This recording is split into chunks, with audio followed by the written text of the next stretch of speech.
Samajwadi party बख्शीशी की राजनीति नहीं करती, हम लोग अपने मुद्दों की राजनीति करते हैं। हम समर्थन देकर सरकार तो बनाएंगे कांग्रेस की, लेकिन सरकार पर नकेल भी रखेंगे। हम तो लोगों से कह रहे हैं कभी मजबूत सरकार मत बनाओ, बहुमत की सरकार मत बनाओ, ये अहंकारी बन जा रही है। कमजोर सरकार बनेगी तो गरीबों के लिए मजबूत फैसले लिए जा सकते हैं, डरेगी सरकार के हम गिर सकते हैं। समाजवादी पार्टी का तरीका है कि बजट का 70-20 हम लड़ेंगे विधानसभा के अंदर, हम मजबूर कर देंगे उस सरकार को भी। मैंने कहा कि डॉक्टर लोहिया कहते थे जनता को 5 साल इंतजार नहीं करी, ये तो 20 साल से इंतजार कर रहे हैं लोग यार, थक गए बेचारे लोग। कितना बड़ा मौका दिया, इतने बड़े में करोड़ों लोगों की जिंदगी बदहाल हो गई। मैंने कहा कि अब लोग सब्र नहीं है, लोग बदलाव चाहते हैं, समाजवादी पार्टी को ताकत बनाएंगे।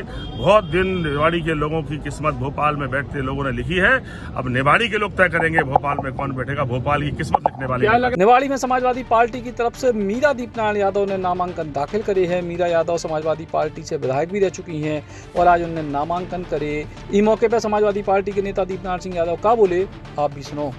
समाजवादी पार्टी का मानना है कि प्रदेश का जो बजट है वो गरीब मजदूर किसानों की मेहनत की गाड़ी कमाई का पैसा है, उसका 70% भाग गांव पे खर्च होना चाहिए। गांव में गरीबी है, गांव में स्कूल कमजोर है, मास्टर नहीं है, खेतों पर किसानों की परेशानी है, कर्जा लगातार बढ़ रहा है।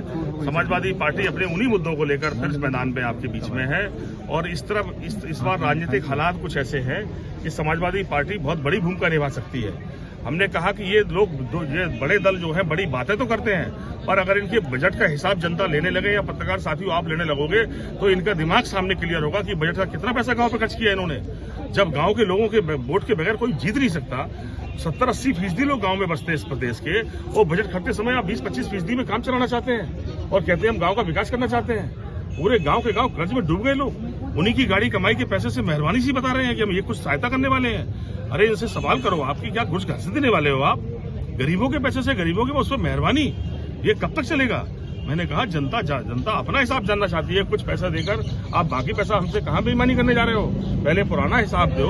हमारी बहुत मेहनत की गाड़ी कमाई का 3 लाख करोड़ 1 साल में हमने पैसा दिया, वो पैसा हमारी तरक्की पे खर्च क्यों नहीं है? ये सवाल लोगों के मन में है। हमने कहा लोगों से आह्वान किया है कि समाजवादी पार्टी को ताकतवर बनाओ, बजट का 70% पैसा गांव को जाएगा और 50 साल का हिसाब 5 साल में चुकता हो जाएगा आपका। मैं कह सकता हूं समाजवादियों का जो समाजवादी इतिहास है, जो सोच है, जो काम करने का तरीका, आदरणीय अखिलेश जी, आदरणीय मुलायम सिंह यादव ने पूरे जीवन काल पहले कहा कि गांव में खुशहाली के बाद देश खुशहाल नहीं हो सकता, और जब मौका मिला तो पूरा पैसा गांव पर खर्च करके गांव को शहर की तरह बनाने की कोशिश की। वो कौन से वैसे स्थानीय मुद्दे रहेंगे जिनको लेकर आप जनता के बीच जा रहे हो? देखिए, स्थानीय सबसे बड़ा मुद्दा है कि यहाँ अपार संभावनाएं हैं विकास की।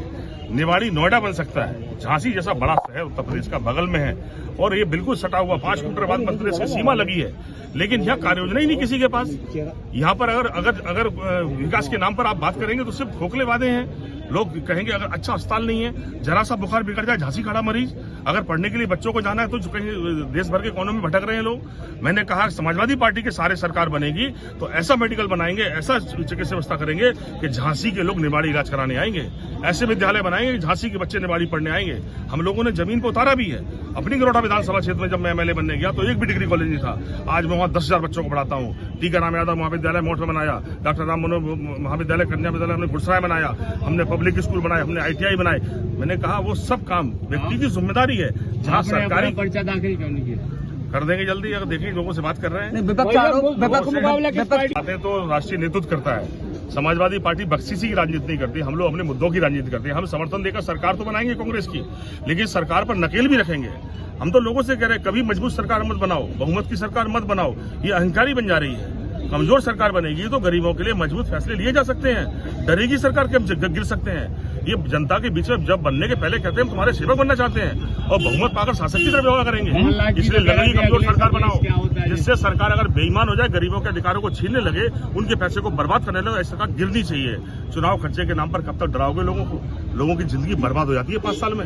इसलिए कमजोर सरकार कंसेप्ट जनता नहीं कराया, मैं तो कहूंगा। विपक्ष आरोप लगाता है कि आप चुनाव जीतने के बाद कम नजर आते हो और लोगों की समस्याएं नहीं पूरी हो पाती, तो इस बार किस तरह की रणनीति रहेगी? इस गलती को मानते हैं कि हम कुछ कम समय दे पाए, पर हम वोटर भी बने हैं, अब की बार रह भी रहे यहाँ पर, और लोग साथ देंगे तो इनके साथ मरेंगे भी, तुमसे वादा करके जा रहे हैं। भाई साहब, निवाड़ी की जनता ने एक बार आपको मौका दिया था, क्या आप मानते हैं कि क्या कमी रह गई? निवाड़ी की जनता ने मौका दिया और 10 साल आपने 10 साल दूसरे को मौका दिया। आप दोनों सालों के विधानसभा के सवालों को निकलवाइए। एक महिला विधायक थी, उसके सवालों को देखिए और इनके सवालों को देखिए। ये बाहर क्या बोले अंदर क्या बोले हैं। सदन की कार्य योजना बनने के बाद आप प्रस्ताव रखते हैं। आप अगर विधायी कार्रवाई के विषय में आपको ये पता नहीं है, आप विधायक हैं, 10 साल विधायक रह लिए और आपके पास जिला गिराने के नाम कुछ नहीं है। क्या जिले से क्या लोगों की रोजी रोटी बन गई? आप उद्योग भी लग सकते थे, अपार संभावनाएं विकास की थी। यहाँ तो सिर्फ अकेले पॉलिसी की आवश्यकता है। झांसी बहुत महंगा है, यहाँ बहुत सस्ता सब कुछ है। यहाँ से पॉलिसी बन जाए तो नोएडा बन जाएगा ये। तो मैंने कहा कि लड़ाई अपने अपने कार्य करने के तरीके की है। समाजवादी पार्टी का तरीका है कि बजट का 70-20 हम लड़ेंगे विधानसभा के अंदर, हम मजबूर कर देंगे उस सरकार को भी। मैंने कहा कि डॉक्टर लोहिया कहते थे जनता को 5 साल इंतजार नहीं करी, ये तो 20 साल से इंतजार कर रहे हैं लोग यार। थक गए बेचारे लोग, कितना बड़ा मौका दिया, इतने बड़े में करोड़ों लोग जिंदगी बदहाल हो गई। मैंने कहा कि अब लोग सब्र नहीं है, लोग बदलाव चाहते हैं, समाजवादी पार्टी को ताकत बनाएंगे। बहुत दिन निवाड़ी के लोगों की किस्मत भोपाल में बैठते लोगों ने लिखी है, अब निवाड़ी के लोग तय करेंगे भोपाल में कौन बैठेगा। भोपाल की किस्मत लिखने वाले इस मौके पर समाजवादी पार्टी के नेता दीपनाथ सिंह यादव का बोले जो आपने सुने हैं, और अब नामांकन के संग गई चुनाव की रणभेदी बज गई है। Shri Krishna university Chhatarpur, the hitech university in central India. Bundelkhand के लिए गौरव की बात है कि अब छतरपुर में हम आपको देंगे विश्व स्तरीय एजुकेशन सिस्टम और वर्ल्ड क्लास इंफ्रास्ट्रक्चर।